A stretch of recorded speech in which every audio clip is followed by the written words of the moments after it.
විද්‍යා සුළි කුණාටුව මේ කොට්ටාසේ වසම් 20ටම එක හා සමාන ලෙස බලපෑවා. තෝරාගත්තා ඒ දිස්ත්‍රික්ක 4ක ප්‍රාචීන ලේකම් කොට්ටාස 10ක්.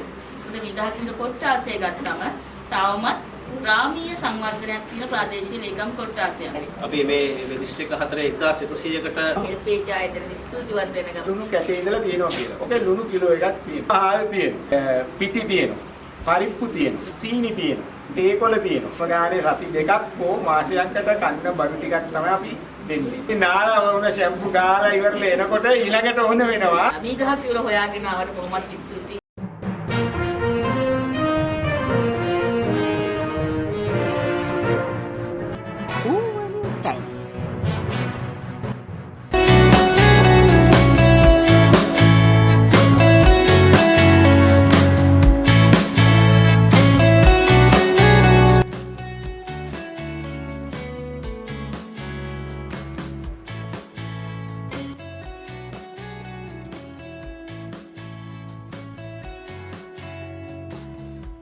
දිට්වා සුළි කුණාටුවේ බලපෑමට ලක් වූ මෙරට දිස්ත්‍රික්ක 4කට අයත් ප්‍රාදේශීය ලේකම් කොට්ටාශ 10ක වැඩිහිටියන් 1100 දෙනෙකු සඳහා වියලි ආහාර ද්‍රව්‍ය ඇතුළු අත්‍යවශ්‍ය භාණ්ඩ පරිත්‍යාග කිරීමේ වැඩසටහනක් හෙල්පේජ් ශ්‍රී ලංකා ආයතනයේ මැදිහත් වීමෙන් ක්‍රියාත්මක කෙරිණි.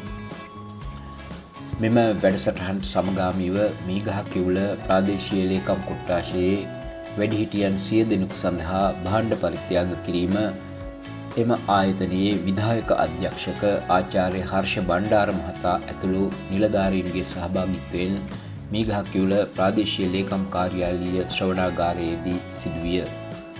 මෙම අවස්ථාව සඳහා මීගහ කිවුල ප්‍රාදේශීය ලේකම් නිර්මලා කුමුදුනී මහත්මිය ඇතුළු පිරිසක්ද සහභාගී විය.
ආසය ගත්තම අපේ තමුජමිස් මතක් කරා වගේම නිත්‍යා සුලි කුලාටුවත් එක්ක අපේ වසම් 20ක් තියෙනවා අධ්‍යක්ෂතුමනි.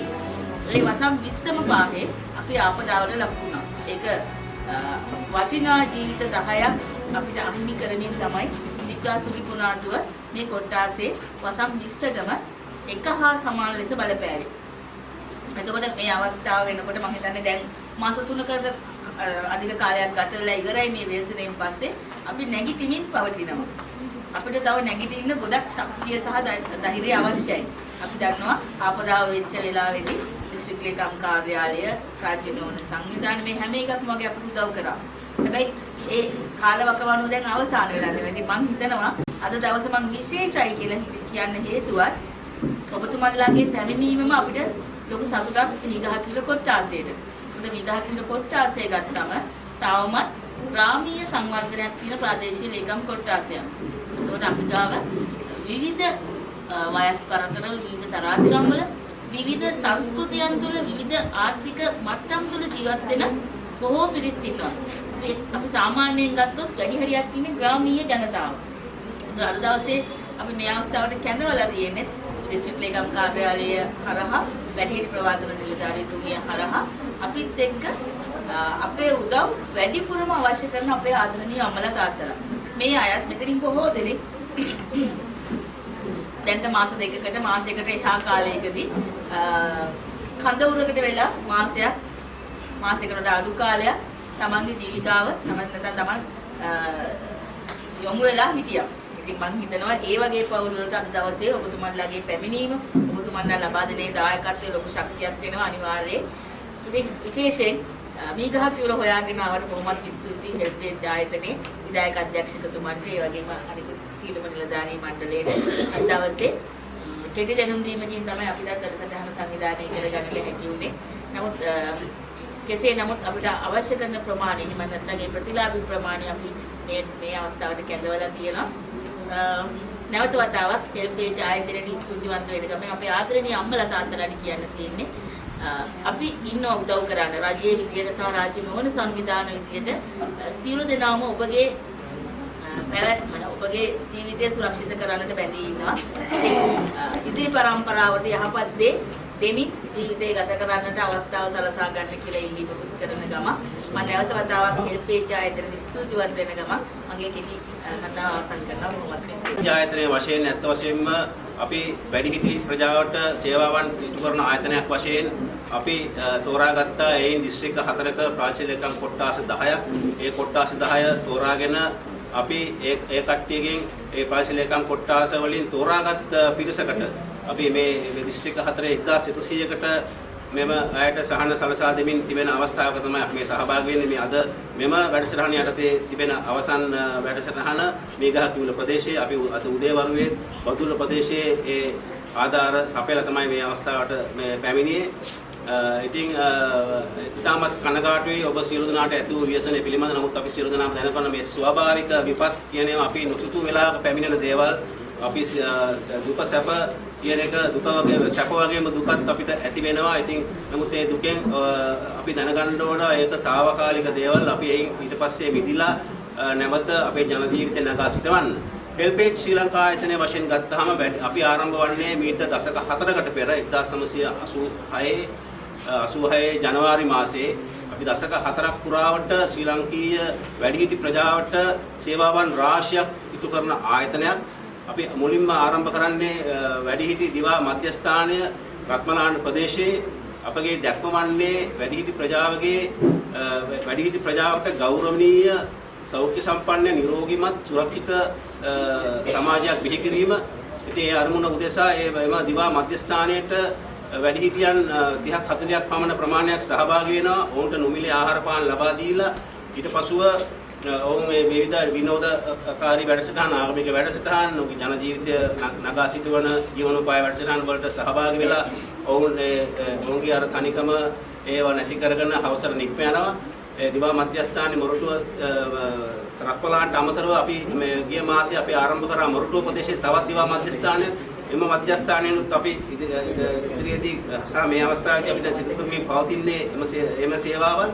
ඊට අමතරව අපිගේ තියෙනවා අක්ෂිරෝහලක් වැල්ලවත්තේ. ඒ අක්ෂිරෝහලෙන් අපි සිදු කරන්නේ ඇසේ සුද ඉවත් සුද තිබෙන අයගේ ඒ ශල්‍ය කර්මය සුද ඉවත් කිරීමේ ශල්‍ය කර්මය මේ එය දිනකට අපි 20ක් පමණ සිදු කරනවා. මේ වන විට එම අක්ෂිරෝහල හරහා අපි 55000ක් අක්ෂිසත්කම් සිදු කරලා තිබෙනවා. ඒ වගේම ඒ අක්ෂිසත්කම රජයේ රෝහල් වලට ආධාර සපයමින් අපි 30000ක් මේ රට පුරා අපි සිදු කර අවසන්. ඔබ දන්නා ඇත්තම රජයකට මේ සියලු දේ කරන්න බෑ. ඉතින් අපි රාජ්‍ය නොවන ආයතනයක්, පුණ්‍ය ආයතනයක් අපි ඇත්තම මේ අපි පරිත්‍යාගශීලීන්ගෙන් ලැබෙන ආධාර වලින් තමයි මේ සියලු දේ කරන්නේ. අපි මේ ලාභ ලබන ආයතනයක් නෙමෙයි. ඉතින් එවැනි තත්ත්වයක් තුල මම සතුටු වෙනවා මේ ඇති වූ ව්‍යසනයෙන් දිස්ත්‍රික්ක කීපයක් තෝරාගෙන ප්‍රාදේශීය ලොක්කම් කොටස් 10ක් කරා එම විපතටපත් වූ ජනතාවට යම්කිසි සේවයක් සැලසා දීමට හැකිය පිළිබඳව. ලුණු කැටේ ඉඳලා තියෙනවා කියලා. ඔකේ ලුණු කිලෝ එකක් තියෙනවා. ලුණු කැටක් තියෙනවා. ඒ වගේම හාල් තියෙනවා. නෙවෙයි අර දුන්නනේ ඊට පස්සේ පිටි තියෙනවා. පරිප්පු තියෙනවා. ඕකේ තියෙනවා සීනි තියෙනවා. තේකොළ තියෙනවා. එතකොට ඕකේ තියෙනවා ඔයගලන්ට ටින් මාළු. ඒ වගේම ඔකේ අපි පාවිච්චි කරනවානේ සෝයා මීට්. මේ වගේ සෝයා මීට් තියෙනවා. ඒ වගේම මේකේ ඔයාලට අවශ්‍ය වෙන උයන්න පියානවල පොල් තෙල්, පොල් කිරි, මිරිස් 3-5 මේ ඔක්කොම ටික තියෙනවා. හරිද? ඉතින් අපි හිතනවා අඩුම ගානේ සති දෙකක් හෝ මාසයකට කන්න බඩු ටිකක් තමයි අපි දෙන්නේ. ඒ වගේම ඕකේ තියෙනවා මේ අපේ තව බැරල් එකක්. බලන්න නිකන් බකට් එකක්. හිතන්නේ නිකන් වතුර පුරවන් යන්න වගේ දෙනව ඇති කියලා නේද? ඒ ඔයගොල්ලන්ට ඕනම් පස්සේ වතුර පුරවන්න පුළුවන්, හාල් දාලා තියන්න පුළුවන්, මොනවා හරි දෙයක් දාලා තියන්න පුළුවන්. හැබැයි ඒක ඇතුලේ තියෙනවා ඕගොල්ලන්ට මේ අපි අවශ්‍ය වෙන සනීප ආරක්ෂක ද්‍රව්‍ය. ඕකේ තියෙනවා ඇඟේ ගාන සබන්. ඒ වගේම රෙදි හොදන සබන් තියෙනවා. ඕකේ තියෙනවා ෂැම්පූ. හොඳට නාලා ඔළුවේම ගා ගන්න දැන් වයසට ආයෙත් ෂැම්පූ ඕන වෙනවා. ඉතින් නාලා වුණ ෂැම්පූ ගාලා ඉවරලා එනකොට ඊළඟට ඕන වෙනවා. කේතු ගන්නන්නත් පොඩි අදහස් කීපයක් කියන්න කැමතියි. ඇත්තටම මීගා කිවුල ගැන කතා කරනකොට මේතනට ඉන්නත් මට අපිට හේතු මම මේට කලින් මොගොල්ලන්ගේ ප්‍රදේශයට ආවා මේ දිවසනේ පස්සේ ඔයාලගේ මෙතන තියෙනවා තෙල් දෙන ජාතික පාසලේ වැඩසටහනක් තිබුණා. වෛද්‍ය කඳවුරක් ගාල්ල ප්‍රදේශයේ තියෙන රුහුණු හොස්පිටල් පෞද්ගලික ආයතනයෙන් ඇවිල්ලා කරපු. ඉතින් ඒකට අපිත් සම්බන්ධ වුණා. ඇවිල්ලා ඒ වෙලාවේ මම දැක්කා අපේ වැඩිහිටියෝ ගොඩාක් අසරණ වෙලා ඉන්න තත්ත්වය සහ ඔයගොල්ලන්ගේ නායෑම අපි ගිහිල්ලා අපි බැලුවා. මේ සිද්ධියේ වෙච්ච ආසන්නම තමයි අපි ආවේ. ඉතින් එදා හිතුණා අපේ වැඩසටහනුත් මේ පැත්තට අරන් එන්න ඕනේ කියලා. ඒක නිසා තමයි අතන මීගා කිව්ලත් අපි යෝජනා කළ දිස්ත්‍රික් ලේකම් කාර්යාලයෙන් ඇහුවේ අපිට මීගා කිව්ල ප්‍රදේශයේ මේ වැඩසටහන කරන්න පුළුවන් ද කියලා. නැත්නම් අපි කලින් දාගෙන හිටියේ බණ්ඩාර වෙලයි බදුල්ලයි තමයි මූලිකව කරගෙන හිටියේ. ඉතින් අපි මීගා අතවරටත් ඉතින් අයිසරයක් එන්න පුළුවන් වුණා. ඒ ගැන සතුටුයි. ඒ වගේම මීගා කිව්ල ප්‍රදේශයේ විතරක් නෙමෙයි අපි අර අපේ විධායක අධ්‍යක්ෂකතුමා කිව්වා වගේ අපි මේ ආපදාවට ලක් වෙච්ච විවිධ ප්‍රදේශවල මේ වැඩසටහන් දියත් කරා. මේ විශේෂ ව්‍යාපෘත විතරක් අපි දිස්ත්‍රික් 4 මේ ප්‍රධානම බදුල්ල, නුවරඑළිය, නුවර ඒ වගේම මාතලේ කියන දිස්ත්‍රික් 4 අපි ක්‍රියාත්මක කරනවා. නමුත් ඊට අමතරව අපි කෑගල්ල, ගම්පහ අනිකුත් දිස්ත්‍රික්වලත් මේ වගේ වැඩසටහන් රාශියක් ක්‍රියාත්මක කරා සහ ක්‍රියාත්මක කරන්න සැලසුම් කළා තියෙනවා තවත් වැඩසටහන් ගණනාවක්. ඉතින් අපි බලාපොරොත්තු වෙන ඉදිරියේදීත් ඔයගොල්ලොත් එක්ක මේ වගේ වැඩවලදී එකතු වෙන්න අපිට තියෙන අරමුදල් සහ මේවා ප්‍රමාණය අනුව. හැබැයි වැඩිහිටියය ගැන කතා කරනකොට දැන් සාමාන්‍යයෙන් ආපදාවකදී අත්හැරෙනම කොට්ටාසයක් තමයි වැඩිහිටිය. දැන් මගේ අත්දැකීම කියන්නේ අපේ ගමේ සුනාමි ආවා. සුනාමි ආපු වෙලේ සාමාන්‍යයෙන් තරුණ අය ඔක්කොම දුවගත්තා. යන අය කීනලා හරි කොහේ හරි යන්න පුළුවන් අය පැලගත්තා. හැබැයි ගෙදර ඇඳගත්ත වෙලා හිටිය එක 100 කෙනෙක්. එයා ඇඳේම හිටියා. එයාව දාලා තමයි ගියේ. පස්සේ අර ඔක්කොම සුනාමි ගිහිල්ල ඉවරලා බලලා කට්ටිය ඇවිල්ලා හොයන්න ගත්තේ මෙයාට මොකද උනේ. එතකොට තමයි මතක් වෙන්නේ. දැන් මේ වගේ තමයි වැඩි ඉන්න තැන ගෙදර අය ඔක්කොම දුවලා ගිහින් ඉවරලා මොකද්ද 100ට උනේ කියලා අන්තිමට වෙන්නේ මොකද සමහර කෙනෙකුල හිටියේ ඇති දැන් මැරෙන නැහින දෙහින කාලේ කියලානේ කියන්නේ. ඒ වගේ අරගොල්ලෝ ටිකක් අමතක වෙලා ඉන්නේ. හරි.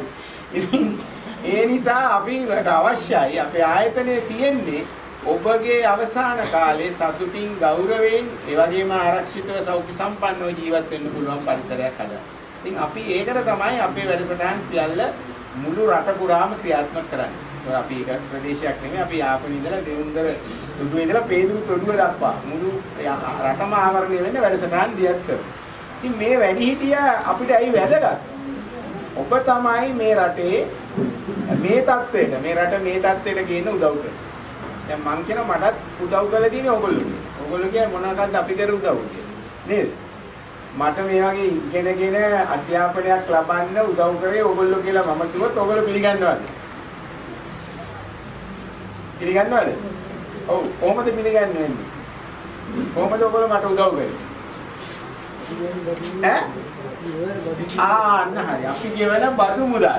ඕගොල්ලෝ තමයි ගෙවුවේ බදු අවුරුදු 60 70ක් මේ රටේ බදු ගෙවලා ඕගොල්ලෝ ගෙවපු බදු මුදල් වලින් තමයි මේ අපිට ඉගැන්වුවේ. පාරවල් හැදුවේ. මේ බෙහෙත් ටික ස්පිරිතාලේ නොමිලේ දුන්නේ. මේ රජය කරන වැඩ කරන්නේ මේ බදු මුදල් නිසා. අපි දන්නවා රටේ ආදායමෙන් 60% තියෙන්නේ වක්‍ර බදු. මේ මහ ජනතාව පාවිච්චි කරන සාමාන්‍ය බඩු වලට ගහලා තියෙන බදු. ඉතින් ඒව ගෙවපු පිරිසක්. ඒ විතරක් නෙමෙයි. මේ ඕගොල්ලෝ ගෙදරවල නිකන් හිටියේ නෑ. සමහරකට මේ වැඩ කරා. නේ අපි හිතමු ගස් දල හිටවුවා, ගොවිතැන් කරා. ඊට අමතරව රාජ්‍ය රස්සා කරන්නේ නැහැ ආයෙත් මෙතන. විවිධාකාරයෙන් මේ රට සංවර්ධනයට දායක වෙච්ච පිරිසක්. ඉතින් ඕගොල්ලෝ වයසට ගියාම අර ටික කිව්වම හරිද?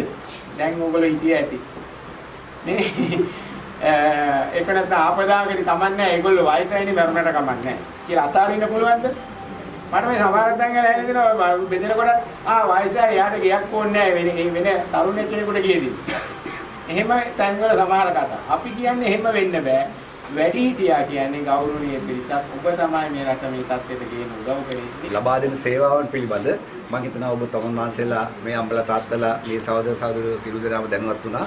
ඉතින් මම අපේ ආයතන හෙල්පෙන් ශ්‍රී ලංකා ආයතනයේම තව ලබා දෙන ඇත්තටම මේ සේවාවන් පිළිබඳ මෙතනදී රැකියා අවස්ථාවක් ලබා ගන්න පුළුවන්. ඒක ගැන තමයි මම විස්තර කරන්න යන්නේ. අපේ හෙල්පෙන් ශ්‍රී ලංකා ආයතනයේ තියෙනවා වැඩිහිටි රැකවරණ අංශය. නැත්නම් ගෘහස්ත උපස්ථායක අංශය කියලා අංශයක් තියෙනවා.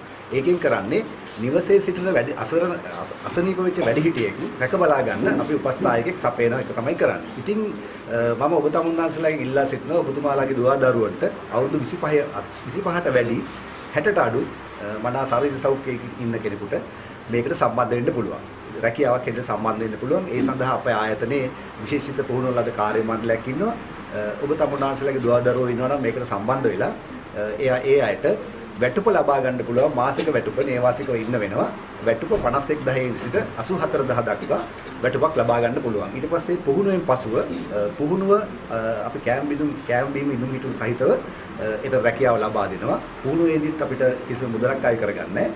පුහුණුවෙන් පසුව ඒ අයගේ කුසලතාවයේ නිපුණතාවය මත කාණ්ඩ 5කට වර්ග කරලා වැටුප් ගෙවනවා. ඇත්ත වශයෙන්ම අද අපි හෙල්පේජ් ආයතනයේ මෙම දිත්වා සුලි කුණාටු තත්ත්වය ඇති වූාට පසුව අපි ඒ අයට ආපදා සහන ලබා දීම සඳහා දිවයිනේ දිස්ත්‍රික්ක 4ක් තෝරාගෙන ඒ හරහා ප්‍රාදේශීය ලේකම් කොට්ටාස 10ක් මාර්ගයෙන් ඒ විපතටපත් වූ ජනතාවට සහන සලසා දීමේ අරමුණින් ක්‍රියාත්මක කරන වැඩසටහන තමයි අපි දැන් මේ සහභාගී වෙමින් සිටින්නේ. දැන් මේ අවස්ථාවේදී දිස්ත්‍රික්ක 4ක් අපි තෝරාගත්තා මෙම ආධාර ලබා දීම සඳහා. එම දිස්ත්‍රික්ක වන්නේ නුවර, මාතලේ, නුවරඑළිය සහ බදුල්ල දිස්ත්‍රික්ක.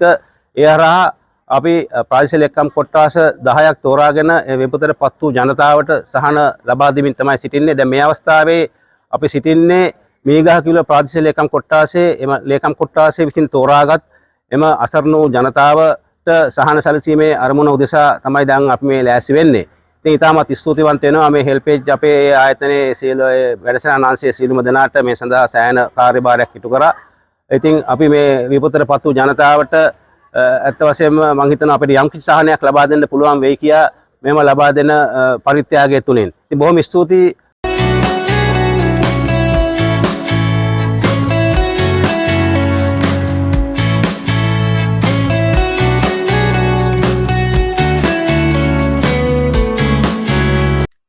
ඔබේ පළාතේ නවතම තොරතුරු දැනගන්න ඕවන් නිවුස් ටයිම්ස් channel එක දැන්ම subscribe කරන්න, share කරන්න. ලයික් කරන්න, කමෙන්ට් කරන්න.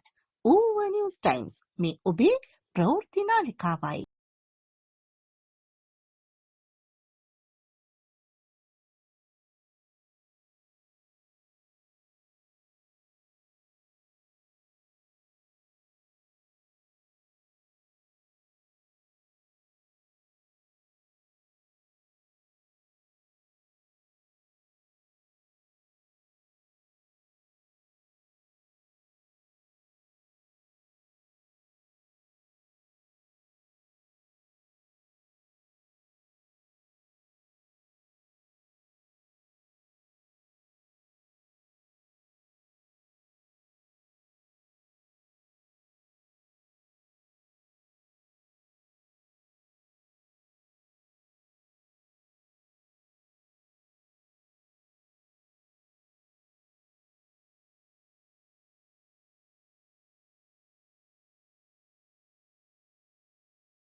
ඔබේ පළාතේ නවතම තොරතුරු දැනගන්න ඌව නිවුස් ටයිම්ස් channelය දැන්ම සබ්ස්ක්‍රයිබ් කරන්න, ෂෙයා කරන්න, ලයික් කරන්න, කමෙන්ට් කරන්න. ඌව නිවුස් ටයිම්ස් මේ ඔබේ ප්‍රවෘත්ති නාලිකාව